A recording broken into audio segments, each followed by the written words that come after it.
Good afternoon everyone, কেমন আছো তোমরা সবাই? আশা করি ভালো আছো, স্বাভাবিক আছো, সুস্থ আছো। আর এটা হলো অনেক দিন আগের ব্লগ, অনেক দিন বলতে তাও মোটামুটি 2 উইকস আগের।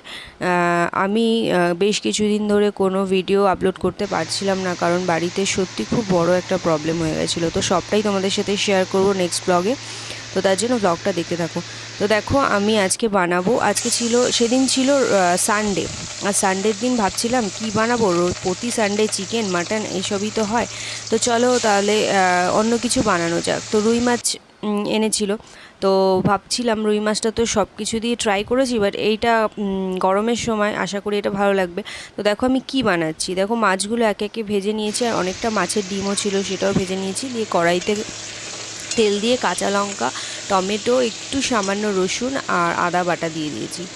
তো তারপরে একটু ভাজা ভাজা করে এর মধ্যে এই পেঁয়াজটাকে আমরা ফ্রাই করব না, পেঁয়াজটাকে আমরা স্লাইস করা পেঁয়াজটাকে দিয়ে দিলাম। একটু নাড়াচাড়া করে ওর মধ্যে আমি একটু কাঁচা আম স্লাইস করা আছে দেখো। আর গরমের টাইমে কাঁচা আমটা তো সবসময় পাওয়া যায়, আর বেশ ভালো লাগে খেতে। তো আমরা নানা রকম টক ডাল, চাটনি বা আদার্স অন্য কিছু আইটেম খেয়েছি, বাট এটা আমি খাইনি। তো সেই জন্য ছোটো মাছের সাথে খেয়েছি, বড় মাছে খাইনি। তো দেখো দিয়ে দেওয়া স্লাইস করা পেঁয়াজ আর আমটাকে একটু নেড়ে চেড়ে নিলাম, দিয়ে জল দিয়ে দিলাম।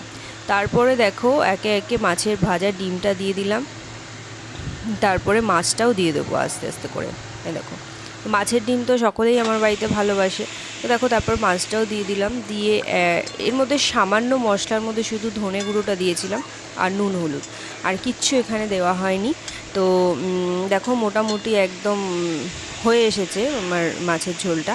তো খেতে তো অসাধারণ হয়েছিল, কারণ হলো গরমের টাইমে এরকম টক মিষ্টি ঝাল, মানে টক মিষ্টি বলবো না, মিষ্টি দিইনি, সামান্য একটু ব্যালেন্স করার জন্য দিয়েছিলাম।